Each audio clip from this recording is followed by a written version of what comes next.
So, it's Carol's lesson with River. River. That's River. right. River. On the in-hand work. Okay, so where do you want to start? Do you want to start with questions? Do you want to start with any of the video of the in-hand stuff I did? Do we want to start with your video of the one I have of you? I'd rather start with mine because I got so much out of watching yours yesterday. So I think there's going to be a lot of areas where I need to change some stuff pretty drastically. So yeah, I'd like to see those. Yeah. So I'm going to share the screen and pull up that video. And when you do share the screen, if we look at your videos, on the bottom of it, there's a little button that says optimize screen share for video clip. That makes a big difference. Okay. Okay, so let me close all these. Here's your video.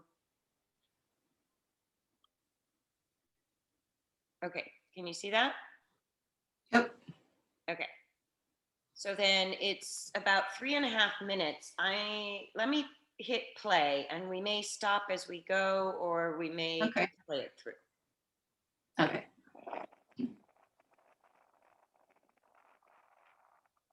I'm going to turn the sound down. Oh, it got real windy that day we were taping, of course. Yeah.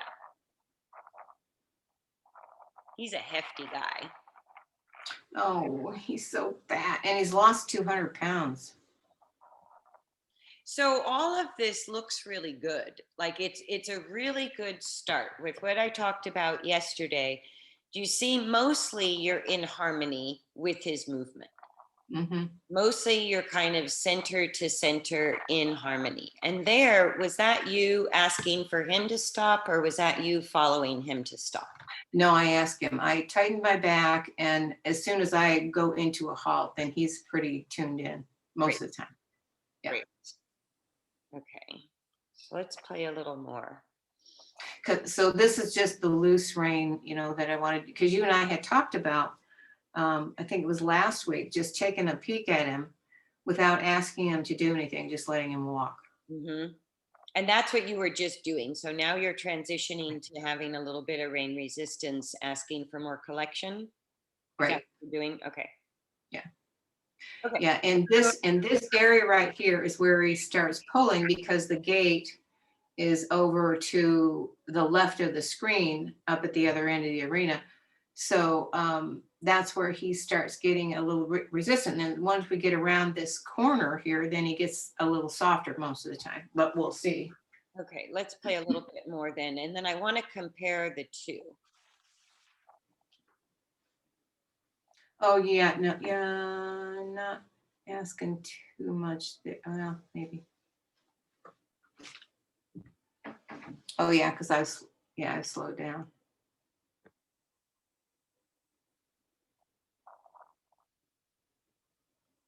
Okay, so let's go back a little bit to the beginning, because here you kind of start with a short rein. Oops, and Yeah, this was into. Yeah, I loaded them all out of sequence. Yeah, because I told Scooter I was going to try to come at him straight, and I think before I made that turn, I had him on the shorter rein, and then I think I loosened as I went in because I wanted you to see him coming straight on. Because what I've seen when I watched the videos was there was a tendency for that left fore to cross over towards midline. Right. Sometimes, so, not all the time, but sometimes. Yeah. Here you were on a tighter rein. And then you loosen it. So where you let go of the rein. Okay, so that's what you mean there. That's his right front, but it comes into the midline a little bit. And the left front is loading at a little bit of an angle. Okay, so let's go over a couple of general things first, and then we'll get more into the detail. Does that sound like a plan? Yep. No, that's fine. All right, because my first take of the video is just watching you and him in a more general way. So there is where you were ahead of him. So when your hand gets that far up the neck, you also get a little bit. It's not a bad position, but if we play that back just a hair, you'll see where your energy is just slightly ahead of his energy. Oh, yeah, because, and that was the thing I was going to ask you about, because on a right turn, and this is going back to what I'd read in Jean-Luc's, if you're going to make a right turn, rather than trying to use the rein, is just to move more forward Yes, and and go ask them to shoulder. turn. Yes. So if you wanted to do that, if you wanted to push the shoulder over, yeah, you can place your body farther forward for Yeah, that turn up by the shoulder. yeah, Absolutely. So okay, from here, so that's what you're doing there, is asking for a little bit of a right turn. So that's why you right, move your body forward. right. Because it's nice that you don't use the reins. And there, did you lift your hand to tell him not to push on the bit, or was that to loosen the reins? I think it was to loosen the reins. Okay. So just that little transition there. And then, like, what's catching my eye, and it could be because you are asking him to turn, because you're in pretty good harmony with him. Hmm. Here, you start directing, or you are loosening the rein. As soon as you loosen the reins, you fall into a better harmony with him. And even there, where you have to take the rein to steer a little bit, on Right. this part, you're starting to be more in harmony with his movement. And there, your guy's legs fall together. You see that? Hmm. You're really in harmony. When the footfall pattern, it's not that we try to match the feet. It's just when our feet line up, we're really in harmony with the movement of the horse. That's what I'm talking about, from the middle to middle. Right. And if I, so that's just kind of looking at you. When you had the tighter rein, and it could be because you were steering, just have a really quick look at your body energy. So watch you, where here you're kind of thinking about directing. It's not as smooth with your body, and you lose Hmm. the connection with him a little bit. Then you Yeah. let go of the reins. There you have to take the inside to steer. But right here is where it transitions into something really lovely, because you're not thinking of directing him. You're just Hmm. kind of letting him have his head. You're just walking with him. You're kind of taking a break. And the halt was absolutely perfect. So he felt you on a much looser rein. So is that mostly what you're doing with him, or are you working more on the shorter rein? Because when I see you go to a shorter rein or more contact is where I see it fall apart. Yeah, and that's why I'm glad we're doing this. I'm doing both. Actually, I'm doing more of the looser now, because I think he was starting to get a little frustrated, and I wanted to totally avoid that. So I'm doing a lot more of the looser. And then I didn't do anything with them the last couple of days because I wanted to wait until you had a chance to look at this before Yeah. I went back. So this part of the video, from right where you after you reach up and take the rein to help him turn, it Hmm. just looks like it's like his ears come back on you. You guys are exactly in step. The reins are loose. So Hmm. he doesn't, and that was sort of my point of showing those videos starting on just a halter and a lead rope. This is Right. the more important part. So we don't need the reins to make them balance. And if we go back to the lesson on horse posture, his posture right here is pretty good, particularly for what you're doing with the in hand. Like, Hmm. if we, well, we'll look at it once he has the shorter rein. But if we go back a little bit before you let go of the reins, like here, he's a little bit tighter through the neck. Do you see Hmm. that? Yeah. He's holding a tiny bit through the neck on the shorter rein. His muscles are bulging out. As soon as you loosen the rein and you got in harmony with him, look at the change in the direction of the neck. Look at the change in the muscle usage of the neck. You see how he starts to take his neck and head there away from his torso. Do you see that forwardness? Yeah. Like Okay, he's telescoping out a little more. he's telescoping out. So Yeah. that muscular change in the neck, and this is where we have to be careful, because every horse has a preference. It's not really up to us to choose the rein contact, it's up to the horse. And on this rein contact, which is pretty loose, and your body really in harmony with his body as you came through here, this was just lovely. If you watch your feet, you see you guys are exactly in step. And then I can go through it kind of slow. But do you see how you're in sync with his center? That's Mhm. what he's responding to. His ears are back on you. He doesn't need the rein contact. And if you watch his body, let me back it up a little bit. He's coming, as he comes and you give him a longer rein, it's not, I have to go a little further back. But before you give him the reins there, that's kind of his neck use. And then we'll see what he does when you pick the reins up again. But then as you get here, like as you guys are going through this sequence, this to me is beautiful in hand work. This would be my goal. Because here, when he lengthens the neck like that, he's still got his nose in front of the vertical. He hasn't yet dropped his pole. You can see the lower neck muscles. Let me stamp it.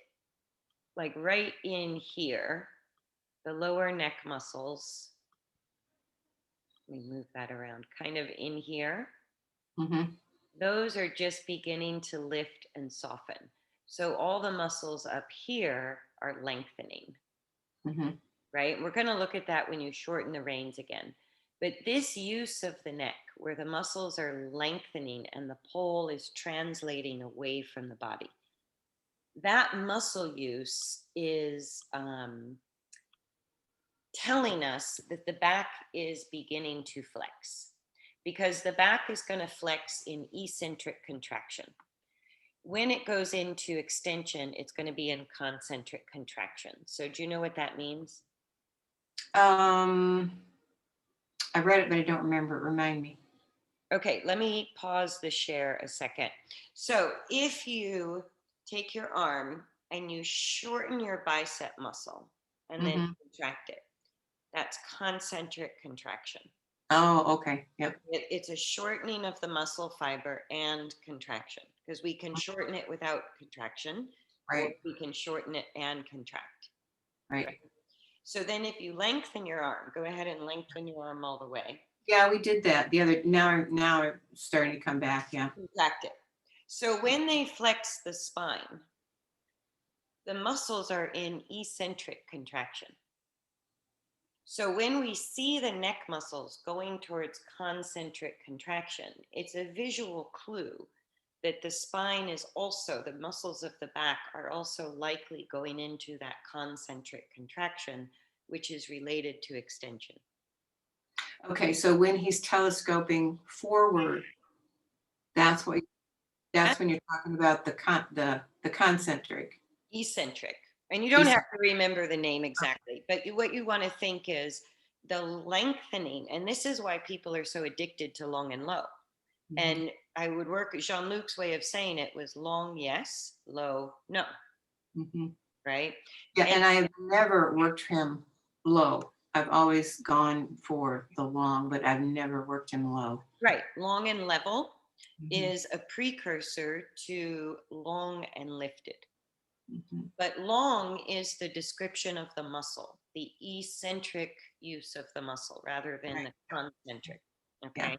So visually, we can look at it and see, even though we can't see the back going up and down. And it's very important too, because when we're getting in, the reason you don't want long and low is the back muscles begin to tighten. The weight is too much on the forehand, right? Right.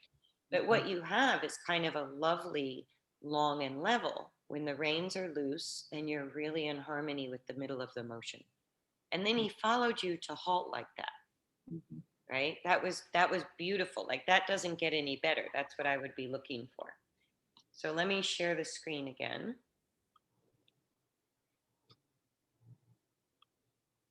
Okay. So right here, when the neck muscles are lengthening, translating the skull away from the body, right?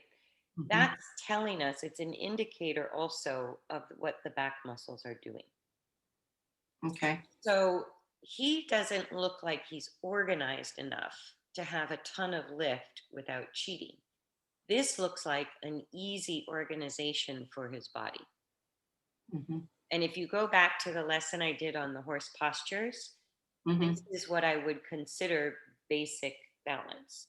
You're not getting a ton of flexion, but like if the range of motion from full extension to full flexion longitudinally of the horse's spine is only 55 millimeters, right? Mhm. But it's not going from one to the other in from maximum to maximum.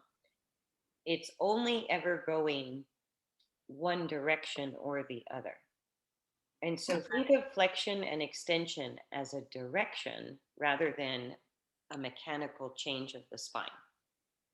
Okay. Does that make sense? Yeah. So the reason basic balance, this posture, the neck is long, the windpipe begins to hang because the lower neck is no longer pushing the spine forward and down. That's the beginning of the base of the neck translating up and back, which is what we're going to see in higher balance, right? We Mhm. can't see the back lift, but this use, and that's why I don't want to restrict the head too much. The use of the head and neck is a great visual guide in these early stages, particularly in groundwork, where, okay, we're not going to see the back lift. We're not going to get highly collected movement right away. And if we shoot for that, sometimes we get it. Most often, what I see happen is people land in a sneaky version of extension, thinking they're getting flexion. So Mhm. how do we tell the difference, right? And it always fascinates me that this horse, what you've done with him is really good work. He doesn't fall forward when you give him a loose rein. So all the work you've done with him up to now, he understands, don't fall forward. Just look for basic balance. And when you give him a loose rein, but you're very much in harmony with him, he gives you that, right? Uh-huh. So this is lovely. Now, there, do you see the change in the neck right there? It Oh, looks stiffer. right. Let me. So, can you see my mouse? So Mhm. I'm pointing at the lower neck muscles. Right. Do you see the direction of the head and neck now is coming back towards the rider, Uh-huh. right? So let me go back a little bit. Oh, why won't it let me do that now? So there, from there, you see the change in the neck. He's starting to lift the head. So here, sorry, he goes in and out of it a little bit. Where were you Mhm. guys in sync? There's beautiful. Then you see he lifts the neck a tiny bit. You see how he's going back and forth between there, he goes up, Mhm. right? So there he's pushing the skull back and using the base of the neck. There he goes forward. You see the difference? Yeah. So there he's going forward with the neck and head, and he's falling a little bit. But Mhm. that forward with the neck and head on the loose rein, not really dropping the pole below the withers. There's not a single place. Yes, he's a little heavier on the front end, but he's not like grossly falling forward into long and low. So Mhm. that lengthening effect that we're looking at right there, that's lovely. He's really tuned into you. You're really tuned into him. That use of the neck is indicating that the thoracolumbar spine is beginning to work in flexion. Is it a lifted back? No, but it's not extension, Okay. right? So if you think of a 55 millimeter range of motion, that when the horse is in motion, it's never static. There is no neutral. It's either going towards extension or it's going towards flexion. Mhm. There's no neutral in any joint, right? It's not a static thing. So when I see this use of the neck, where you see at the bottom of his neck here got very soft and the muscle use drew up to the higher part of the neck rather than the lower neck bulging. Right. This is beautiful. Now he can't quite carry that balance into halt. And like you saw, he's going up and down. He's sort of teetering as he was walking earlier, right? Yeah. So here, if I play this, or let me do it in slow-mo. So there, as he follows you to halt, the way he does it is he starts to go into extension there, right? So what he's doing there, the way he used his neck told me he contracted his back down to give you the halt. Okay. Does that make sense? Even though you put no pressure on the bit. All right. Okay. So that's kind of what you're really looking for is, and that's where I came back to posture, because some of the teaching can get a bit so detail oriented that you lose sight of the big picture. The horse is always telling us where they are, and it's never static, it's moment to moment. So he followed you to halt beautifully with no rein pressure. That's not something you could control other than if he does that coming into halt. Like here is lovely, lovely, lovely. You start asking for halt there with your body. He hears you. He's trying to follow you. Now you're getting a little bit behind him. You see that? Yeah. So you're really insisting on the halt at the expense of the connection. That could be why he's answering you by going into extension to get the job done. So if you stayed with him in that moment, if you stayed a little farther forward, you might not get halt. Mm-hmm. And with Rafalco, the one I was showing on the video, Yeah. he had zero halt. And if I used rein pressure, first he went faster. I had to it was a big deal. And finally one day I decided we're going to get halt this way with zero rein pressure. And we're just going to do that. I don't care how long it takes. So I kept offering with my body. It took 30 minutes and I had to kind of do it on a circle to help him out. 30 minutes for him to halt. But after that, and then I was riding him at the time and I immediately got off, left him for the day. And after that, everything changed because I'm not going to go to what you know to get the halt. I need you to listen to me. I need you to tap in with me on a deeper level. He's already tapped into you. But the reason it could take a while to get a halt is in the downward transition. He's trying to lift, but he's doing it too fast. So he's lifting his neck and dropping his back. If you want him to increase the braking capacity of the back muscles, which is half of flexion, then you have to work with him where he can stay here and halt. And perhaps I'm asking for that halt too quickly. That's usually what we do. That's why I was showing with the in-hand work, building that center to center connection Right. is like, okay, just getting in harmony with your dance partner. And then the dance step is called halt in balance, right? So your dance partner takes a misstep. You have to regather that connection if he takes a misstep and say, that's okay, let's continue, we'll try it again. So it's a little bit more of a conversation to get to halt. And if you observe, like from where you're standing, you can watch the base of the neck. When the windpipe is hanging, he's in the right muscle use for flexion. Okay. Okay. So you can kind of watch it. He might do it out of long and low. He might have his nose poked forward. It's not going to be perfect and pretty with the neck. But what you're watching is he lengthening his neck all the way into a full and complete halt? That's going to be tricky to get with him, and it would be a game changer. But it won't be easy to get. So here, it's all beautiful, beautiful, beautiful, beautiful, which makes me think he could do it. It might only take you. So that's where he begins to change. Do you see that? As soon as I move back and slow a little bit and tighten my back. Yeah, so you're tightening your back, which is fine. You can use all the muscle tone you want. But the more important part is that you got behind him. So your body being behind his center of motion creates a backwards force, not an upward force. Right. If you want him to lift in the downward transition, you have to be perfectly in sync with him, like you were when you were walking and not asking for too much, Mhm. right? So then you tone your back. But what you want to keep is, whoops, this harmony that we went over. This harmony is beautiful.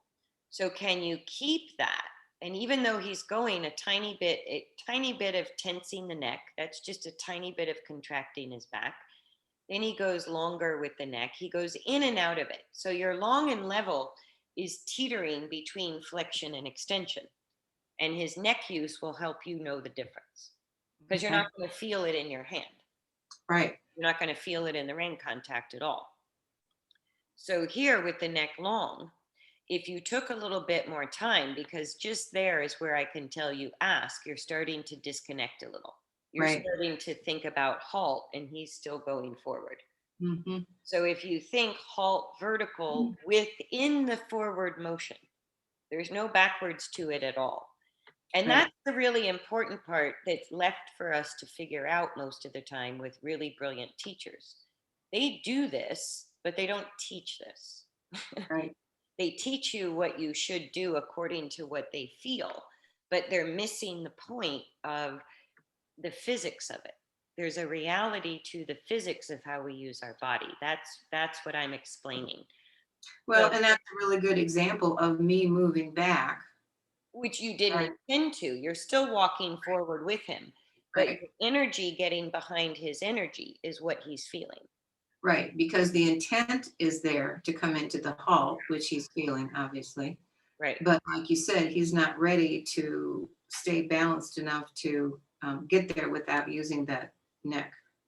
Right. He's not organized to do it. So if you say, when I ask for halt with my back muscles, it better happen in a few minutes, you Right. can tell from the use of his body right here, he's not prepared for lifting into halt. Right. He could halt on the forehand. That's what he's prepared to do.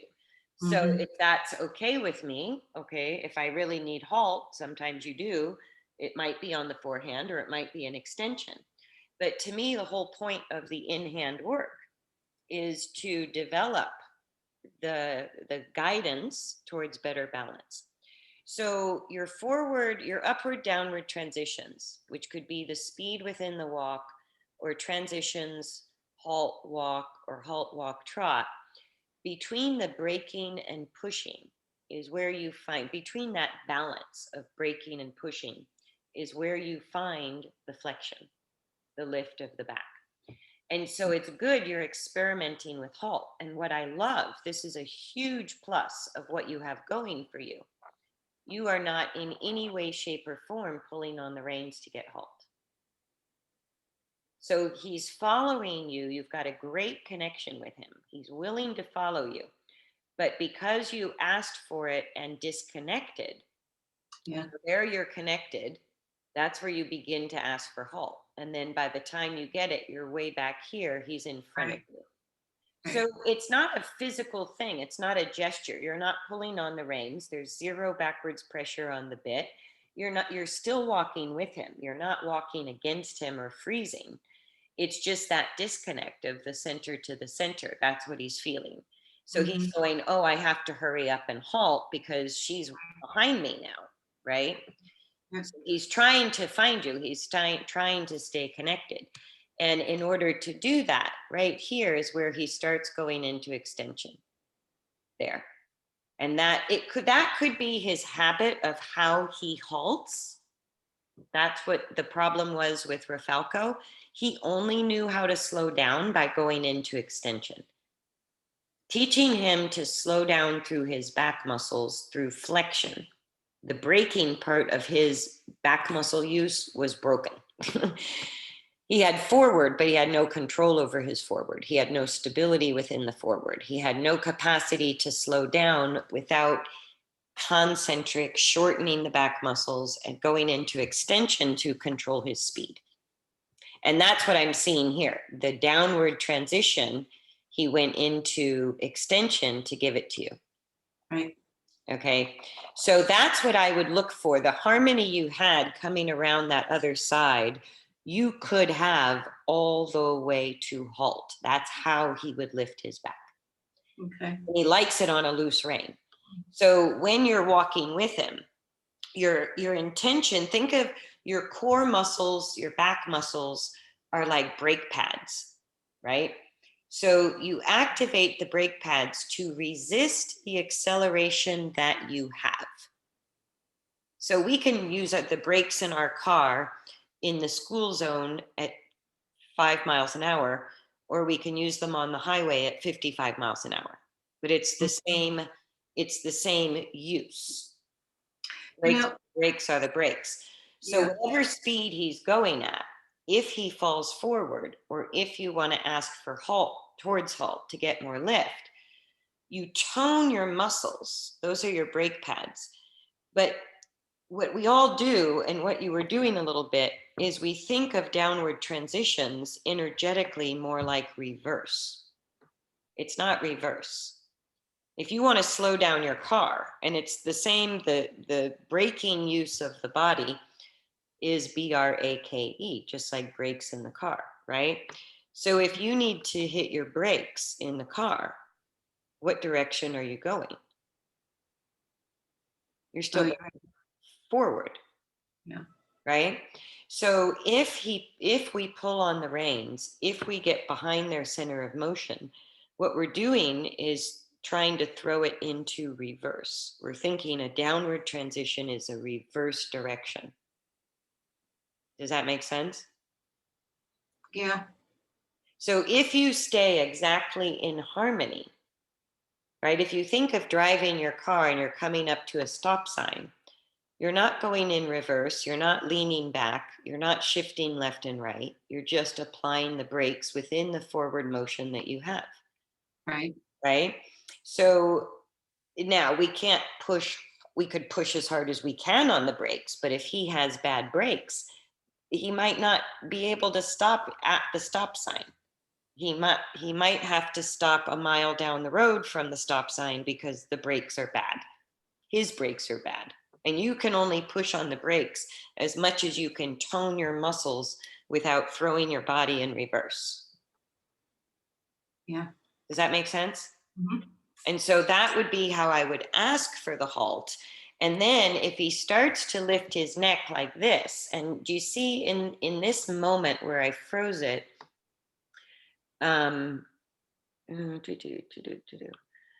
right in here, do you see how now this muscle is active? Right where I drew the line? Right. If you, and I can go back if you want to look at it, but when you were walking with him in harmony and his neck was moving forward, right? His head was moving away from his torso. These muscles are soft, and the muscles that are active would be up here, right? So right in this moment, and let me erase that. So no, I think that's the right tool. So right out of his shoulders, I think it's the brachius muscles, right? So all in here, when he's in extension, these are the muscles that are active. You see that? Mm-hmm. Okay. So now, if I just go back to where we said it was really good there. Do you see how the muscles changed completely? Right. So now down here, the muscle is not bulging out at all. The muscle activity we can see is more up here in this area. Does that make sense? Right. Yeah. But as he's coming into that hall, because he's long and sort of level, at what point is he going to start using the back to come up to that, at least pictorially, looking like he's balanced and four square without that muscle getting harder? I think you could do it right away. I think you could do it. I think if you gave him more time, and there you see you're still in harmony with the forward motion. You're not Mm-hmm. getting behind his center there. You're really with him. Right. So right Right. at this moment, what I would do is tone my back muscles and think vertical, like slowing down your car as you're coming to a stop sign. You're still Mhm. approaching the stop sign. You're not throwing it in reverse down the street because there's a stop sign coming. So, here where you're really with the motion, I would start thinking halt and tone the muscles of my core and my back, but not lose this alignment to the horse, Right. right? And then as I would go, if like just there, he starts to lift the neck, I would say, okay, never mind, we're going to keep walking. And I might tap him with the whip in that moment and say, no, I don't want extension. We're going to try this again. Because the halt itself, So are you saying that he should be in that same long and level position when he comes to the halt? absolutely, that's what I'm saying. Yes. So as soon as he starts, you see where the muscle activity here starts, and he just begins to lift the neck. And this muscle at the base of his neck is beginning to bulge, Mhm. right? So now I And yeah, I think a lot of that is coming from, what I've done with them previously by what I thought was following Jean-Luc's, because it was always, lift the front end up. So when I got him, I mean, he was, virtually like this. I right, mean, how right. he moved all the time. Because he didn't want to move. I mean, it was very difficult to motivate him to do it. So, but anyway, so that's something that I have asked him to do as he comes into the halt, is to not throw all his weight forward and down. Right. So you're absolutely right that if you start with a horse that's really stuck in long and low, you Right. need to go to extension. You need to do what you did to teach him don't just plow into the ground in order to stop, Hmm. right? But extension, just like long and low, that's not a healthy posture. It's not the goal, but it's a transitional use of the body for what you started with. Hmm. There's nothing wrong with it, right? So if before, if you allowed him to lengthen his neck into the halt, he would just crash forward. So you would use the reins to lift his head and say, no, don't crash forward, find the halt another way.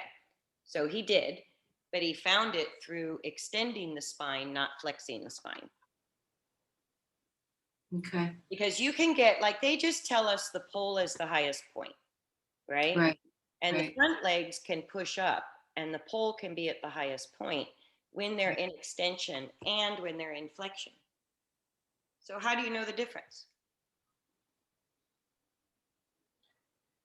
And this is one of the biggest problems I see. So, that's why I want to cover it really thoroughly with you, because Yeah. I understand completely. You did exactly what I would do, which is if you got him and he was completely downhill, that's when I would give bit resistance and I would say, hey, you don't need to stop long and low in the dirt.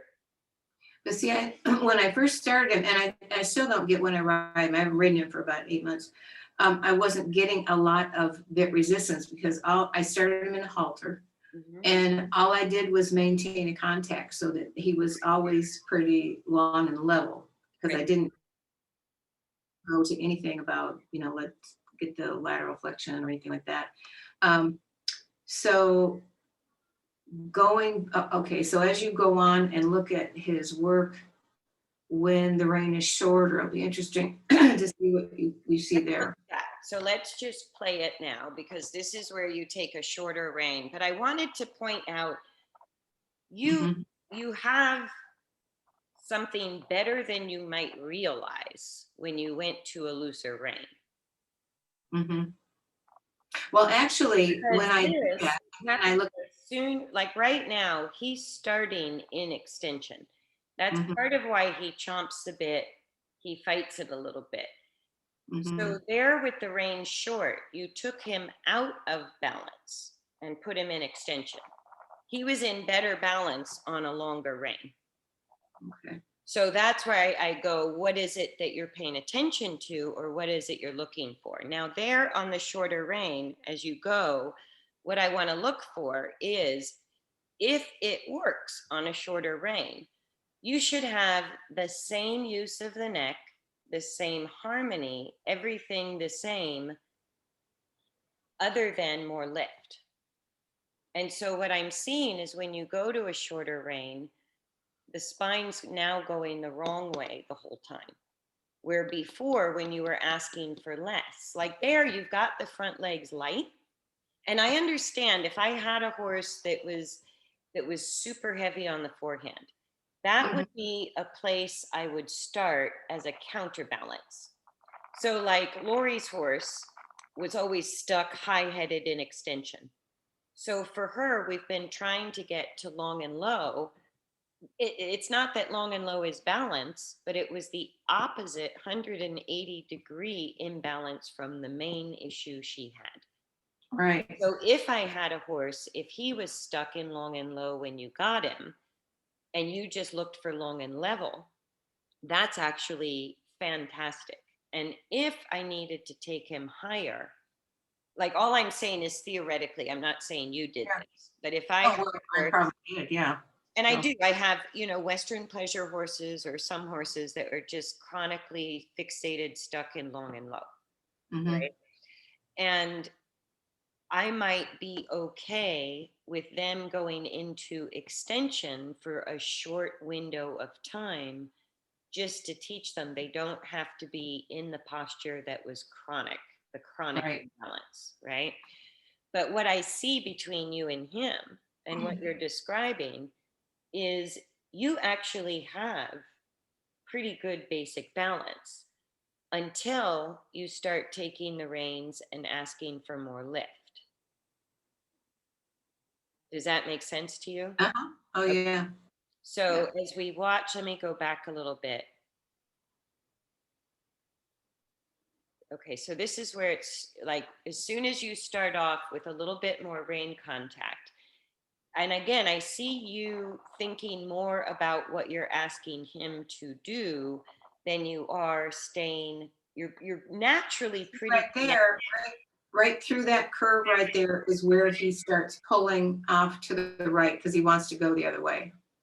Ah, well, he actually, I was going to say that looked, this is where it kind of looked the best was on the turn, on the left Right. turn.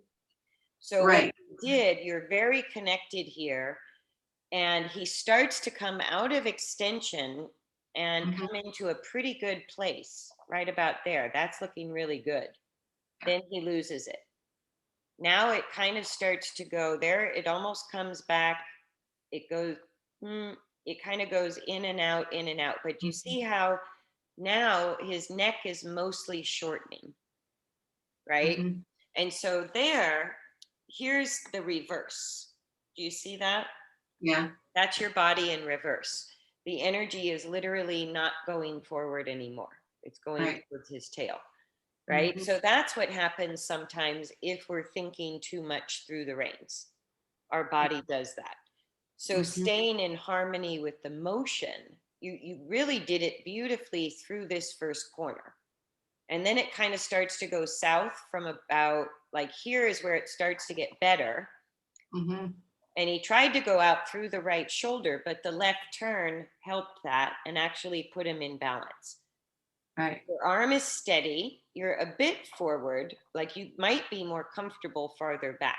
But there where he pushes on the bit, you're correcting with the hand.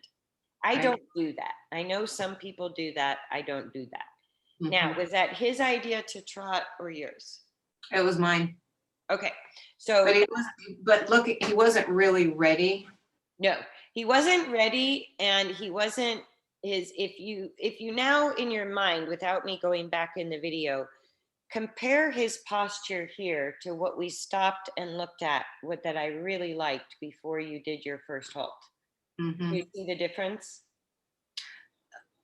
Well, yeah, I mean, he's more up, at that muscle under his neck, right behind the throat latch, looks tight, and his back is looking more dropped.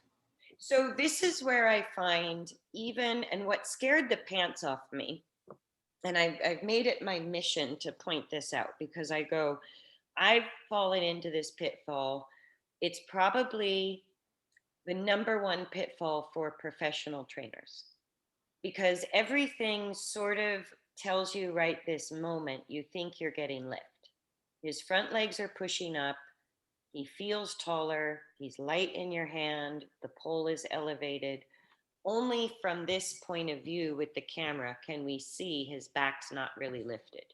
Mhm. From where you're standing, you see how much shorter his neck appears than when you were walking him on a loose rein. Oh, yeah. Yeah. Yeah. So this is a sneaky, it's like this version of extension Mhm. happens a lot. It can happen because we're not preparing them for the upward or downward transition. They're not stable enough in basic balance to really follow our middle for the steering. And that's either they haven't found basic balance or they haven't habituated basic balance before we try to do more, right? So here as we watch it, it's pretty good. Then he kind of when you go into trot, that little jump he does is extension. And that's what I mean. Extension can make them appear very light on their front end. The front legs can push up independently of the back going up. And see, Right. here's where he's starting to pull to go to his right again. Right. And that's fine how you reach for the rein there if you want steering. Like that's fine. And I would say you have steering and speed control. You have a lot of great stuff going. And so when you start to do this version of your in hand work, how do I want to formulate? What is it that you do feel you're getting, and what is it that you feel needs the work? See, that almost got really good again. Well, see, and this is what I can see him going in and out and in and out and in and out in the last few days before I didn't work him yesterday and today. It felt so much better and he was so much more relaxed and I wasn't getting that in and out and in and out at the trot. It was pretty consistent and he wasn't doing that kind of bounce up to move up into the trot, Great.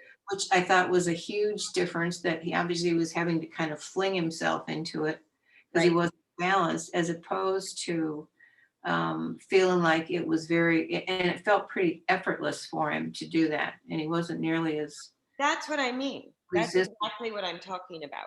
And so I think in the ambition to create more lift, you're actually losing some really great stuff you have going. Mm. Because what I'm seeing, and this is this sneaky version, it's a big problem for people with a lot of horse experience or people learning who are just first learning to lift the horse's back.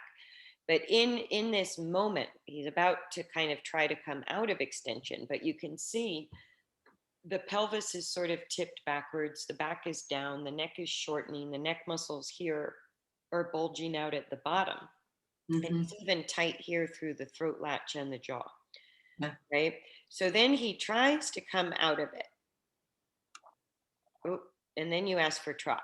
So this is it's a more obvious version of extension, Mhm. right? But it's just more obvious of what was already there. But Right. that's what I mean. And that's how they get U-necked or they look like they have a short neck. This Right. muscle is being overused. Right. Even when he's long and level, he's still going in and out a little bit of using extension, flexion, flexion. So his long and level is not strong enough to shorten the reins this much and try to get a collected trot. Okay. He's going to keep giving you extension. And he's objecting a lot to the shorter reins. And there you go in and out of being in harmony with him.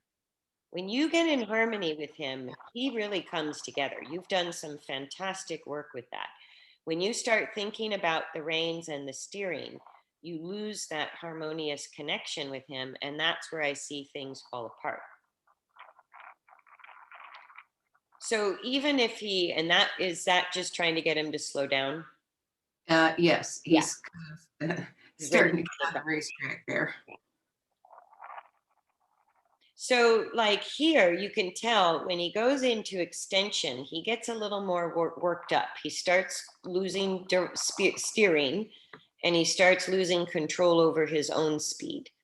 Now Mhm, there it starts to look better again, mhm, right? But you see, as you get in harmony with him and the reins are looser, just before you asked for that trot, that was a good call.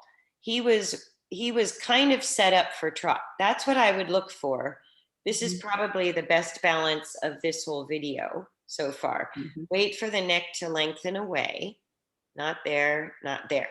There. You see that shift in the neck? It was literally in one stride. So that, let me go over that again, because that's the important thing I want you to watch for with him. Because you don't have a long and low problem. And if you don't get him out of extension, you're going to have an extension problem. And I don't think he needs to be there. Mhm. I think you've got far better balance on a longer rein than you do on a shorter rein. And every single time you do connect with him, to go in slow motion. But do you see how the neck is shortening, lengthening, shortening, lengthening as I Mhm, put it in reverse? mhm. Okay. So there he's teetering on extension. There's a tiny bit of him contracting. It's just a contraction of the back, it's a contraction of the neck, right? And so that's what extension is. So just about, not there, there. You see how the whole neck changed direction? Mhm. So from there, the skull's pushing backwards and the base of the neck muscles are very active.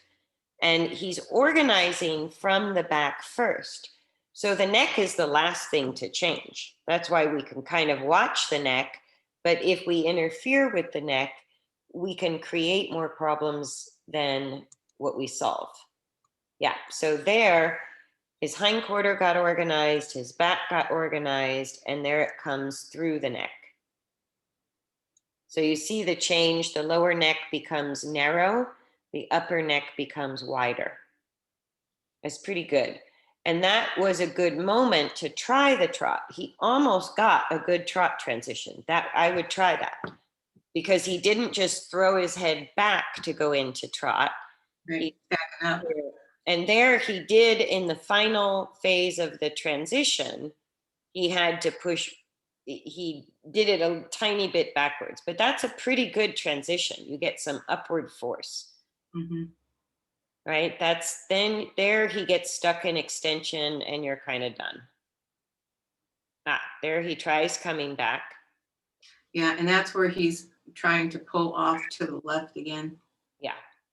Now you're in reverse. So now you're going against the forward. Then you go with him. So you do a really good job. You do a really good job, Carol. But do you see how, if we watch this in slow motion, and this, you see how the hindquarters are just pushing up and down. The croup is actually higher than the shoulders and the back's going down. From this Right. angle, you can really see it in slow Yeah. motion. But Mhm. it gives us an upward kind of springy trot. So we think, oh, this must be right. And the pole is the highest point. So this must be it. And that's how we get stuck in this version of extension. Because Right. it's not like the extension, off the track thoroughbreds come off with. It's different. It's a little bit sneakier. But you can see where he really comes through and where he just pushes the back down. That's pretty good. So Yeah. I would play with the trot. I would play Yeah. with the halt. But if we go all the way back to here, like, does this make you feel like he's too much on the forehand? No, I feel when I look at this from where we started, his stride was so short and he's very, very straight in the hind end. I mean, it's almost like he's straight legged in the back. He would come that hind leg would only come up maybe to where his penis is hanging out all the time. Yeah.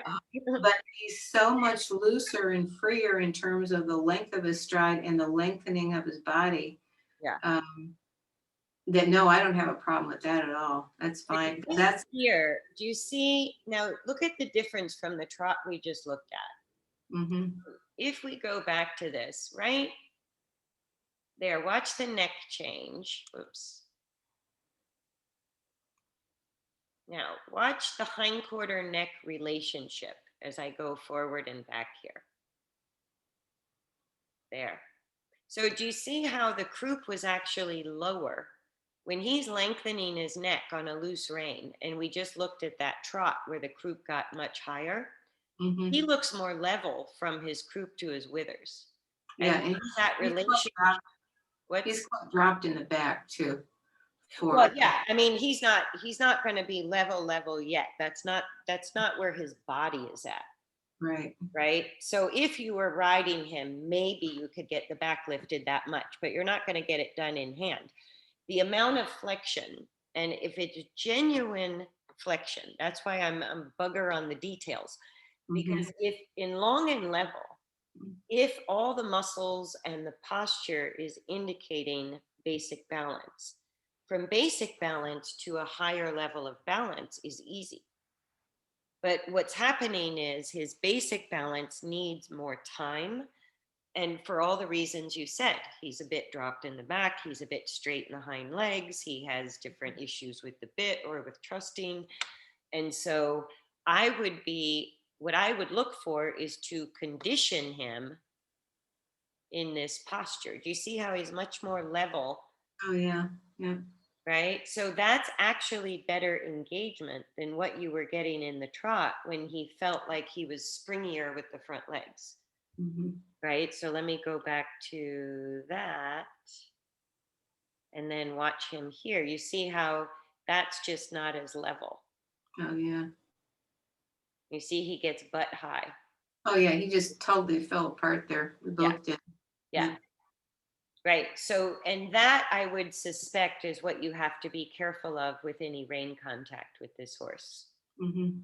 So, what I would look for is, because you guys have it, I think you're looking to do something more that you feel like maybe you're not doing enough. But from here, let me play this again. This is just lovely. If you could get walk, halt, trot like that without him getting higher in the neck, I don't think you need any shorter of a rein. That whole segment right there is lovely.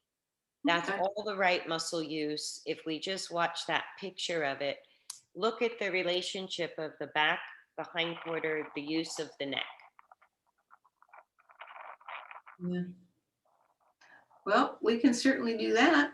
And he is straight through the hind legs. So this might be the maximum amount. And even there, you're dealing with him playing between extension and flexion. He's Right. teetering, right?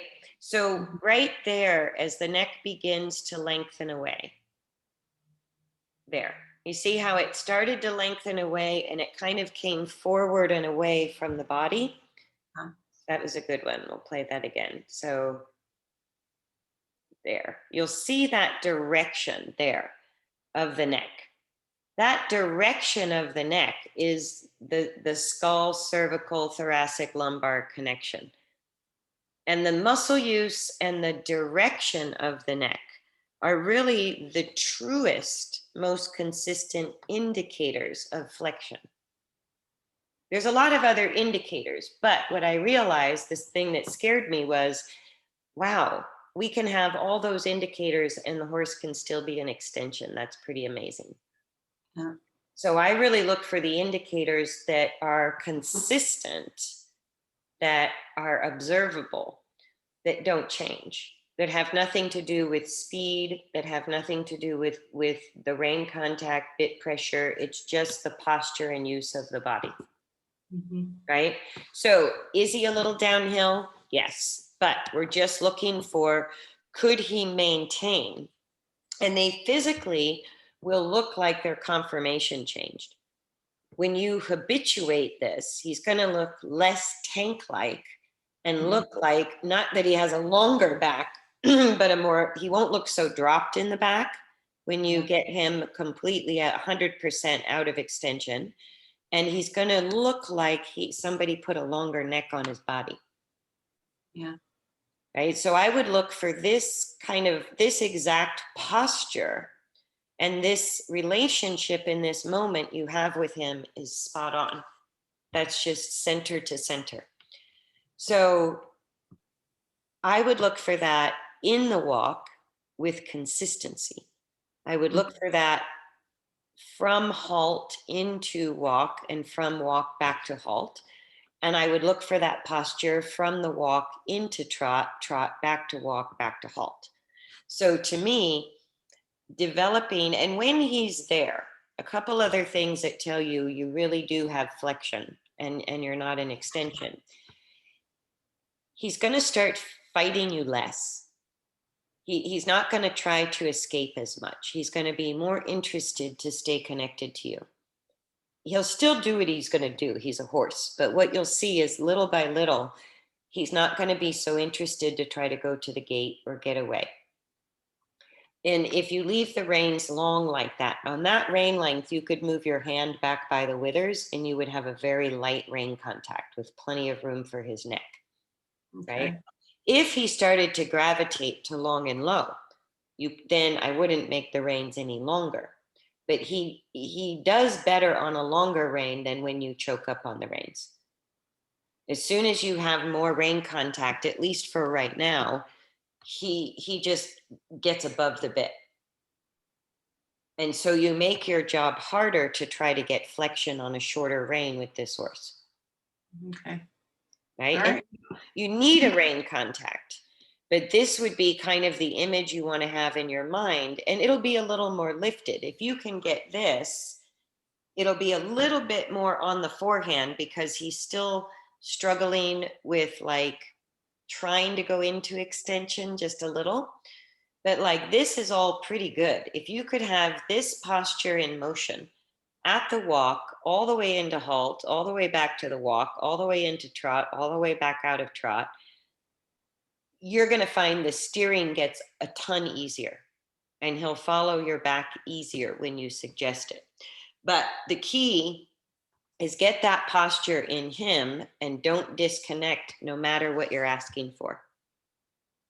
And if you feel him disconnecting from you, okay, drop the rein, walk him around a little bit, take a break, redo it, because it's kind of an intense connection. Yeah. All right. Does that make sense? Yeah. Okay. Does that help with what you wanted to work on with him, or is there anything? Absolutely. Do we have time? What time is it? Are we over? It's a little after 4, but if you want, we can do a second one because we only got to the one video. Well, But do you want to see him move just loose school to see what it looks like? It's about 2 minutes. oh, Or no? no, because what I would look for with him being like what I saw, and that's the reason I harped on that one segment so much. You have this. You totally have this. Okay. And I think by trying to follow a little bit of methodology, he's complaining because, and it may have helped in the past. I don't disagree with you that what you were doing probably helped him get to where he is now. So I'm just looking at where the two of you are today, going shorter reins are not helping him from what I can see today on this video. So play with that and see. And there could be a lot of in-betweens where you make the reins shorter, you make the reins longer. It could be an ever-changing thing. Yeah. But Okay. he did the best for you on a little bit looser rein. Yeah. He's highly sensitive to yes. the energetic connection with the human. Mm-hmm. He's really sensitive to that. And I think all the work you've done with him, he tries his guts out for you. He will stay connected to you at the expense of his comfort. Yeah. Sometimes. Yeah, but I mean, the little things that I'm Most of the seeing. time, but he is extreme. He's very, very prone to colic based on, whatever's going on in his world. Mm, Uh, he's very, very. super sensitive. Huh? He's super sensitive. Oh, absolutely. I mean, even the vet says, oh my God, he's so, and emotionally and spiritually he is. He's just, So that's the other thing I would try with him is try playing with the speed adjustments and get the posture, the Mhm. true long and low with the neck, or long and level with the neck lengthening away, like we look. Okay.